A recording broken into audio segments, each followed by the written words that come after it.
Mary O'Sullivan here with me today. Mary's family has been in the St Mary's Catholic Parish in Northcote for a very long time. At the time that the St Mary's Church was consecrated, Mary was not in the country. She was overseas, but her father had some influence. Could you tell us about that, Mary? Well, when they were building it, they got to the stage, they put those marble, plinths inside, and of course, in these days, what do you call a lovely little Holy Communion house where the Holy Communion is kept? Whatever. Tabernacle. Well, the tabernacle, thank you. Well, that plaque was in the middle because the priest faced the back. Of course. And Dad came and he said, I've seen it, and there's a little gold lamb and he's holding a shepherd's crook. So every time I go up there I think of Dad.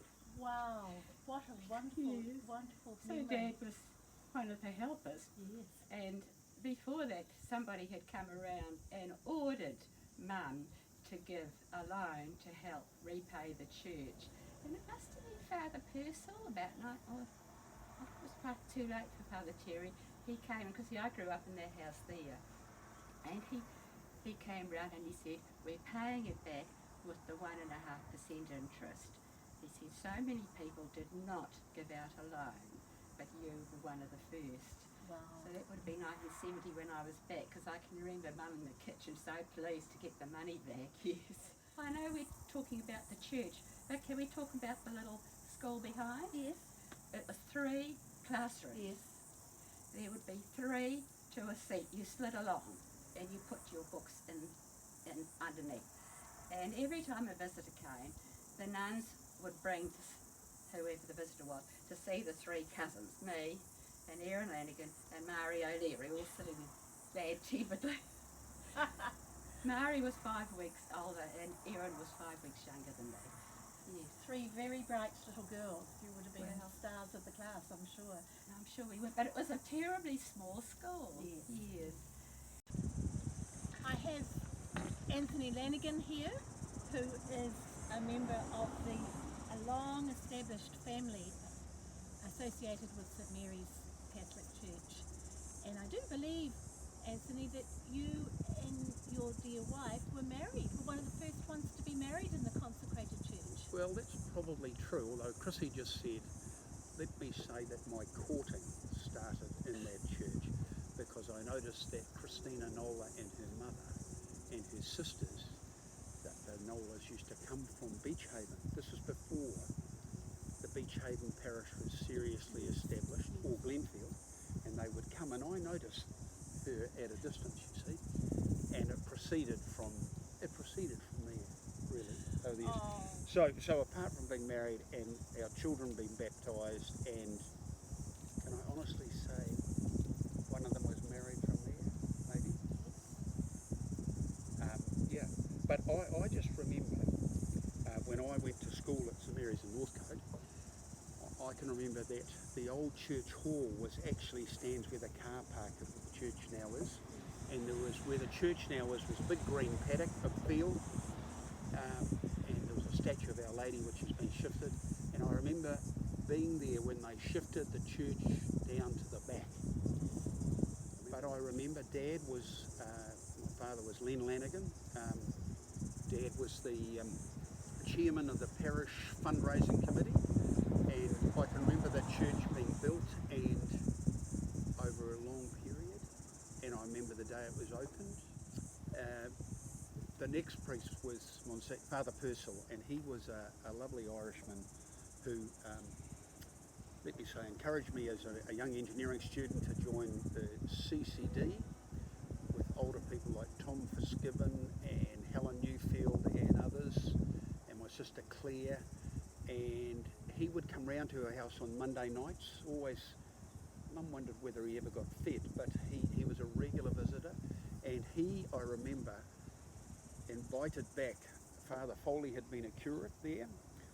Father Foley was the uncle, or the brother of my aunt, Mary Lanigan, and Father Shanahan, and I remember Father Shanahan had a great sense of humour, and they were three of them were being interviewed on the altar, and he was the one who said, now you might think that this P, this F and this S stand for, the Latin, probably Pater, Fratres and Spiritu, he said, but it could also mean Purcell, Foley and Shanahan, and that helped us with our Latin. But yeah, that church it's been an integral part of my life, really. And I can remember things like just before that church started, the Dominican sisters taught there, and my sister Claire and I were going to tennis at Northcote College on a Saturday morning, and Mother Placid, who was the principal, she was a lovely Southlander.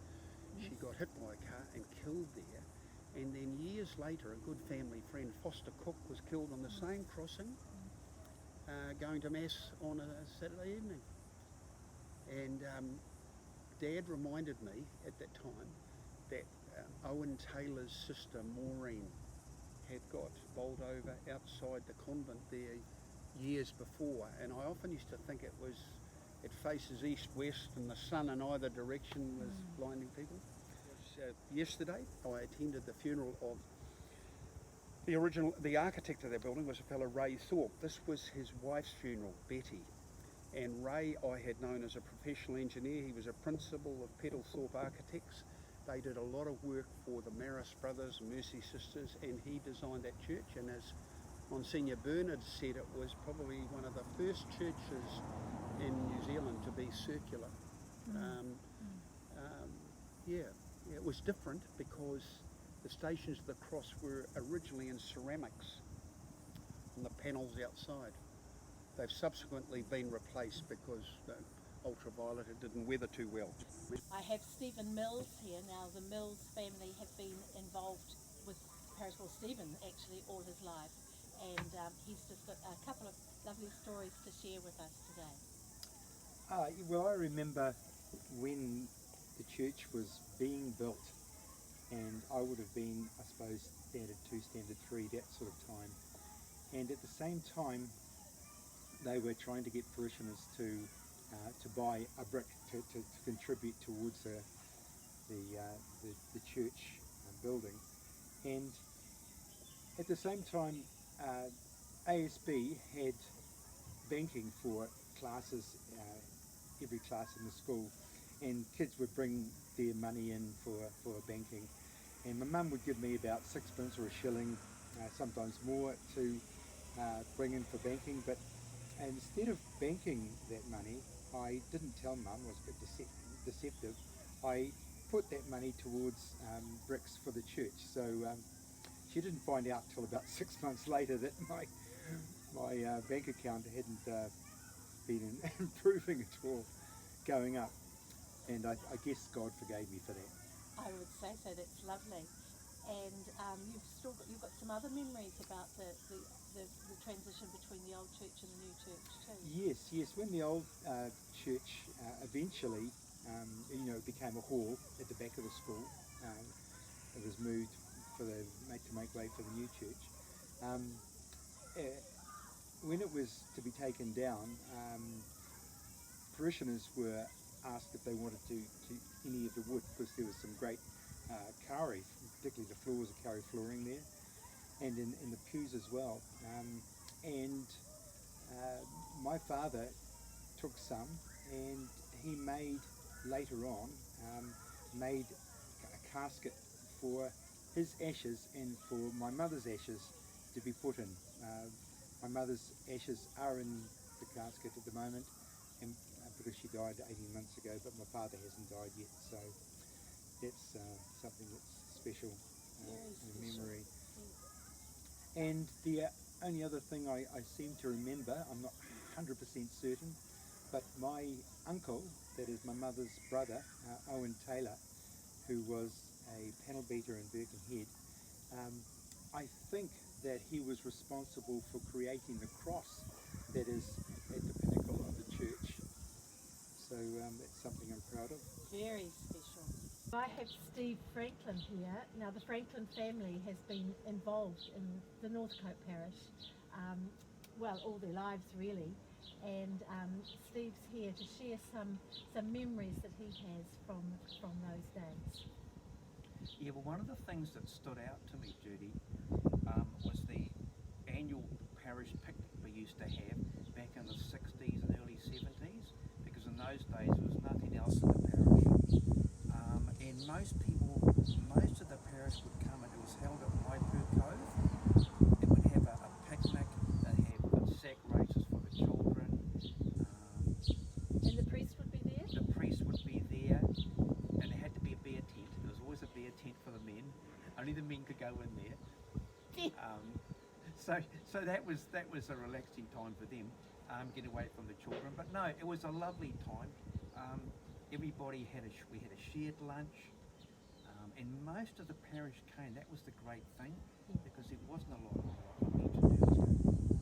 And the weekend was free from shops. That's right, free. Yeah, there was no shops open on the weekend, and there was normally in February, first or second week in February that I remember. Oh, that's lovely memory. And also you were involved with the youth group too throughout some of those years. Yes, that's right. My brother Pat and myself, we were involved in youth club probably from the late 60s to the early 70s, and they were the days when the hall was moved, the old Catholic church was moved to the back down by the school playground. We had many dances there, but no, that was a fantastic time. The youth club was quite big in those days, because there wasn't a lot of other things for them to do, and quite often with a social function, we'd have a mass in the new church, and then we would go on to a dance on I think it was the Kestrel or one of those ferries into the city, and it would go all over the harbour. And that was a fantastic experience. And as a youth club sometimes had some cricket matches down at Little Shoal Bay, is that right? That's right, yes. Every about March, the parishioners and the youth club used to organise just a day cricket match at Little Shoal Bay, like a 25 over game, and that was hilarious, because some of the parents just couldn't bowl at all, and the youth club took it very seriously, so they won most of the games each year. And then the mums and the little kids would come down and would have a picnic. They'd go for a swim as well, so that was great. Today with Mrs. Natalie Turner, who has been involved with the music ministry at St Mary's predominantly as an organist for many years, and has got some interesting memories to share about these times. Natalie. Yes, well, Jim and I and the family arrived at St Mary's in 1970, and at the time Father Purcell was still there, and not long afterwards I decided that I would help with the music and started playing the organ there, which was actually situated in the loft at the time. And an interesting thing up there was we had this wonderful parishioner, Philip Russo, and Philip decided that he was going to train a few of us to sing Gregorian chant. And I don't know how the others did, but I was hopeless. I don't know whether they ever got it off the ground, but it was an interesting experiment anyway. And after that, the organ was brought downstairs, but to the back of the church, and it was there for quite a long time. And at the time, I think Sister Videlma was the main organist. She could play and actually conduct the choir from the organ, which I thought was pretty marvellous. And we used to also divide the choir up when we were training them for singing. And she would take 2 parts in the church, I'd take 2 parts in the convent, and come together. And that worked out very well. It was quite successful. Then Father Lyons came along, and he decided that he wanted an electronic organ, and it was his pride and joy. But when it was brought in, it had to come to the front of the church. Apparently that the new rules were that the music had to be in with the congregation, as part of the congregation. And so he brought it right down where the piano is now. And I felt very exposed behind this organ. And anyway, I told him, and he said, well, how about I build a screen around it for you? Which he did, and which I was very grateful for. So that went on for quite a while, and then Mary Fitzwilliam sort of took over. She arrived with a great deal of talent. She was a brilliant singer, she was an organist and a choir mistress, and I'd known Mary since I was 12. I played accompaniments for the school when she came to teach music. So we had a relationship from then. She came with a wonderful bit of knowledge about the new Easter liturgy. All that music had changed and it was quite advanced from what we'd been doing. So we were able to have her to guide us through those years, which was a wonderful thing. Mary was a great character and she was with us for a long time, as you know. In the time of Father Lyons, we had a unique way of choosing the music, or Father did. And I would go to the sacristy before Mass. He would get out the one and only book we had to choose from. He'd flick through it and choose his favourite hymns. So there was really no consideration whatsoever about the liturgy, the readings or anything. That did change and we had a small group. Margaret France led that group and we used to begin to choose the music from the readings. We would study the readings and choose them. That was the beginning of that really. And then going on, I think probably the next name that comes to mind is Eileen Barrington. And Eileen was a very enthusiastic person and she really stirred things up tremendously. She managed to get us an amazing repertoire of music. We had it coming out of our ears. Wonderful, wonderful music. And she also introduced the cantors, where the cantors could lead the congregation and also sing the verses of the Psalms, which was really wonderful. They also decided they were going to rehearse every week. So I know that she would say that if the cantor didn't arrive for the rehearsal, they didn't sing at the Mass. So the standard carried on improving. And we had some fantastic cantors and still do. I have here Bishop Patrick Dunn, who we were very joyful to have as our parish priest for only 2.5 years, around the early 90s. So Bishop Pat, have you got something to share about your time at St Mary's in Northcote? Well, I had a very happy time at St Mary's in Northcote. It's true that I came to St Mary's as parish priest in 1990, but I'd actually had some months at St Mary's with Father Philip Sullivan in the 1980s, I think it was, when I was in Takapuna. And that was a very happy time with Philip and myself. And Ivan must have been there too. Then I'd been in Australia studying and came back to Auckland, and I was delighted when Bishop Dennis asked me to go to Northcote. I couldn't believe my good luck. Partly because I thought I might have ended up teaching, but I was very happy to be back in parish work.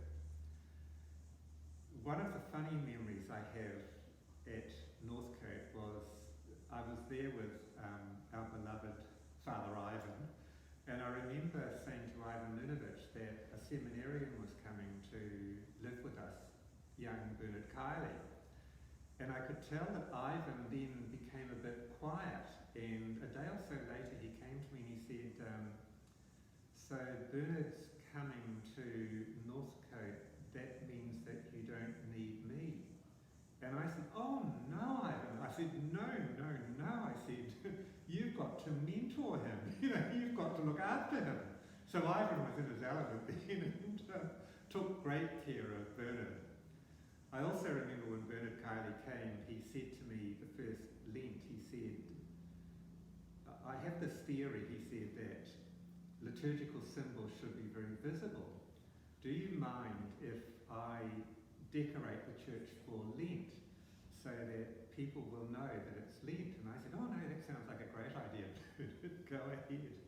Well, I remember walking into the church when he decorated it and everything was covered with purple. I thought, oh my goodness gracious me, very visible. So we learned a lot from Bernard. But one of the lessons I did learn from him was that liturgical signs should be visible. If you don't notice them, then it's pointless. Judy, having you here from the school also reminds me that I used to love visiting the school. And I remember on one occasion, it was in Lent, and I was talking to one of the classes about our Lord's suffering, and I was conscious that the boys were a bit inattentive, so I began to try to explain to them how much our Lord suffered and what was involved with the crucifixion. And the boys all became riveted as I explained this to them. And then one of the boys pointed out that the girl right in front of me had actually fainted. Oh my goodness. I was horrified. But her mother said, oh no, she's very sensitive to the sight of blood. You had Father Bernard and Father Ivan there, and so what sort of did Father Ivan bring to the parish? Oh, Ivan brought great warmth and hospitality. He used to open the church at some ungodly hour, like about 5 in the morning, before he went to the gym in town. He was always on some new diet regime or exercise regime, which he would explain to me in great detail, but fortunately never really tried to pressure me into joining him and walking on Takapuna Beach at 5:30 in the morning or something like that. Ivan was a great gentleman and very pleasant in the presbytery, great company. The one thing that I found sometimes got to me was he had this great appreciation for good food. And as soon as the food was ready, everyone had to turn up at the table, or it was an insult to the food. And I used to think, well, blow the food. I'm talking to someone. But no, Ivan was wonderful. He's a lovely companion in the house. And was St Mary's administering or covering the 5 o'clock mass at Hato Petra Yes. in those times? So there was a connection with Hato Petra. Yes, we used to have the Sunday late afternoon mass at Hato Petra. That, sometimes I used to worry about that because it was very disorganised and a lot of young people would turn up, teenagers, and they'd often be sitting on the floor, and the Hato Petra students would be playing tennis outside, and I wouldn't know if there was going to be an organist or who was singing what. But it used to amaze me that so many young people would come to that mass. And I thought, surely to God we could improve the liturgy. And I remember talking to young people about that, and they said, oh no, we love it as it is. It's sort of like being at home. It's very relaxed. And then I thought, oh well, all right, that's good. That's great. It was a very popular mass that in the heat of the afternoon, but it seemed to suit people if they'd been out for the day, and they could come to, it was about 5 o'clock or 5:30 and then go home for dinner. And the teenagers could have their Sunday morning sleep in. Exactly, the teenagers could have their Sunday morning sleep in. I have with me here Father John Dunn, who was a parish priest at St Mary's in the early 90s. I do remember Bishop Brown, who was the bishop at the time, telling the parishioners that we were losing Father Patrick Dunn because he was going off to be a bishop. However, he was giving us another Father Dunn, and that's how we came across, we had Father John Dunn, and we were thrilled about that. So Father John, this was about 1993, was it? 93, yes, and a little bit overdone perhaps. I had been studying overseas for 3.5 years, and when I came back, Bishop Dennis asked me to come to Northcote, and so as you said, I followed the soon-to-be Bishop Pat into Northcote, and I was there in 1993 and 1994, and not enough time to make a huge contribution, but 2 years in which I was very happy to Northcote. The only physical contribution I'd made was that the beautiful church had these little tiles up around the upper part, and they were falling all over the place, the beautiful mosaics of the rosary, and they were dropping down, and the information we had was they could not be replaced. So we had to replace these mosaics with very bland weatherboard sidings for the upper part of the church. Yes, the other thing I enjoyed, I was with Father Ivan Marinovich, and he was a total character and much loved in the parish, and always you never knew what surprise was coming next. But the people loved him. So Father Ivan Yeah. was there with you, He and, was. and he enjoyed cooking. He enjoyed cooking, but only on Sundays. And then he would go out very early, get the freshest of food at the market, and we often had visitors, and he would cook up. He was a superb cook. And so we would have, with our visitors, we would have a gourmet meal every time. And then when the meal was over, he'd take all the stuff and put it in the rubbish bin. Only the best for Father Ivan. That's right. I have Monsignor David Tonks with me, who we were lucky to have as a parish priest in Northcote from 1997. Could you explain how you came to be there in the first place? Judy, I came to Northcote having served a few years on the staff of the seminary in Mosgiel. In the Mosgiel Seminary, the bishops decided to relocate the seminary to Auckland after 97 years in Mosgiel. So we closed the seminary down in November 1997, and then I came from Mosgiel straight to St Mary's. So it was the end of November 1997 when I arrived, and I had the joy of being there until I was invited by Bishop Pat to become his pastoral assistant. So I left St Mary's at the end of June 2005. So I had 7.5 very happy years there. And you would have also had the joy of sharing your house with Father Ivan Lunovich, whom we would love to have around now to hear stories, but that would have been a lovely time for you. Judy, when I went to St Mary's, I kind of knew Father Ivan but didn't know him very well. I was a little bit anxious actually about what it might be like, you know, being with him, because in some ways in our personalities we were so different. Father Ivan would drive down the middle of the road and expect everybody to give him way. I was one of these drivers who'd been taught, you know, keep as far to the left as possible and, you know, be courteous on the road. Not Father Ivan. He often had a courtesy car from the panel beater. Panel beaters. Yes. And Father Ivan would, you know, go to Ponsonby to buy some prosciutto and to, you know, to the market at Parnell to buy the right kind of bread. I would never kind of, you know, be so indulgent as he was. However, I have to confess that thanks to Father Ivan, I never again drank instant coffee after I went to St Mary's. Wow. And he introduced me to pasta, because he used to do pasta in the most amazing way. He was a brilliant chef, and I've learnt many of my cooking skills from Father Ivan, as well as from my own mother, of course.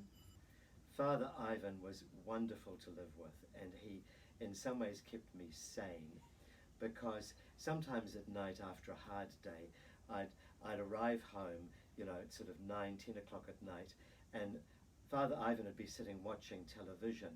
Now, he didn't watch one program on television. He would surf normally, unless it was a rugby match, in which case, you know, he would watch that. But the television, of course, would be as loud as can be, and I'd wander into the lounge and sit with him, and he'd usually turn it off, and then we'd chat. And he was a great person to just sort of allow me to debrief with, and you know, he would chat too sometimes about his day. Again, he was such a delight. He sort of got me exercising regularly. He would get up and go off to the gym at, you know, sort of 6 o'clock each morning over to Les Mills. So he made me stop and think, well, David, you're getting older, it's time you did some regular exercise. So it was when I was at St Mary's that I started my sort of 5:30 or 6 o'clock in the morning walks for an hour, and 5 days a week. So that's become a regular part of my life. Wonderful. I think it's kept me, you know, a little bit more healthy. It's development mentally as well as physically too. It's a lovely time to to meditate Yes. and plan for the day. Yes, it is, yes. Thank you, Yes. Father Ivan. Thank you, Father Ivan. When I went to St Mary's, I'd been 22 years ordained, but it was the first time I'd ever been a parish priest. I'd worked in parishes, of course, for 16 years. I'd served in the seminary. I'd had a couple of years of study in Chicago. I'd been the diocesan youth ministry chaplain. I had a whole variety of roles, but it was actually the first time I'd ever been parish priest. So it took me 22 years to get that far. I arrived, and I remember Pauline, the amazing Pauline, the saint of Northcote, really. She's amazing. But I remember her saying to me the day I arrived, I've got a few things that I'd like to talk to you about. And I said, oh, can I just have a day to unpack? Yes. I'm here with Father Craig Dunford, who was a favourite parish priest at St Mary's for over 12 years. Now you came, Father, in what year? About halfway through 2004 Yes. and left in 2016, the beginning of 2016. Right. And I know the parishioners were thinking, wow, we've got a priest that's come directly from the cathedral, because you were at St Patrick's before then. But you quickly developed into the life of St Mary's Northcote, so you've obviously got a lot of memories of that time that you were there. A lot of memories of people and families. Like I'm also now still chaplain at Rosmini, so many of the boys that I baptised are now at Rosmini and moving their ways through Rosmini. So still having that connection and the encounter with those families, and in particular obviously the boys through the college, are real special moments. Have you find that you had any challenges while you were parish priest at St Mary's? Perhaps the noise of the traffic may have been one. Well, I was in what is now the Foley Centre. Of course, we moved out and built the new presbytery in my time. So we were right on the road, living on the road. But to be honest, after a while, you just don't hear the noise anymore. So the noise wasn't an issue. We had, in my time, the Z petrol station built. That's right. So we had all that conversation with construction and design and the Z people. But after a while again too, that became part of the environment. So things like that didn't really affect me or worry me. It's just you do what you do where you are. I do know that that you as when you speak about the design aspect, you helped with the design and makeup of the church and its grounds in the time that you were there. Very much so, made it a really special place for us to worship at. Perhaps some of the great parts that you remember. I'm thinking especially of the icons in the church. The icons, yeah, well, I think it's important that our churches are sacred spaces, and that when we enter into them, there is we get a sense of the sacred. And so, while the church had been open for many years, nothing had really been done to the church. So in my time, we did a lot of putting up icons. We restored the statues. We put up the portico. We did all sorts of things. But the environment does make a difference, So we wanted to have a sacred space for people to enter into, and not just Catholics, but the church was used by all sorts of people. So a place of solitude, of prayer, for people just to come and sit and be quiet. Often I would go into the church, and people who weren't Catholic would be sitting there because something was happening in their life, and they knew it. We were on the main road, we were an icon at Northcote, and people would just come and sit. So I think it's important that we do create sacred spaces, not just for ourselves, but for the wider community as well. So have you got any thoughts about, memories of...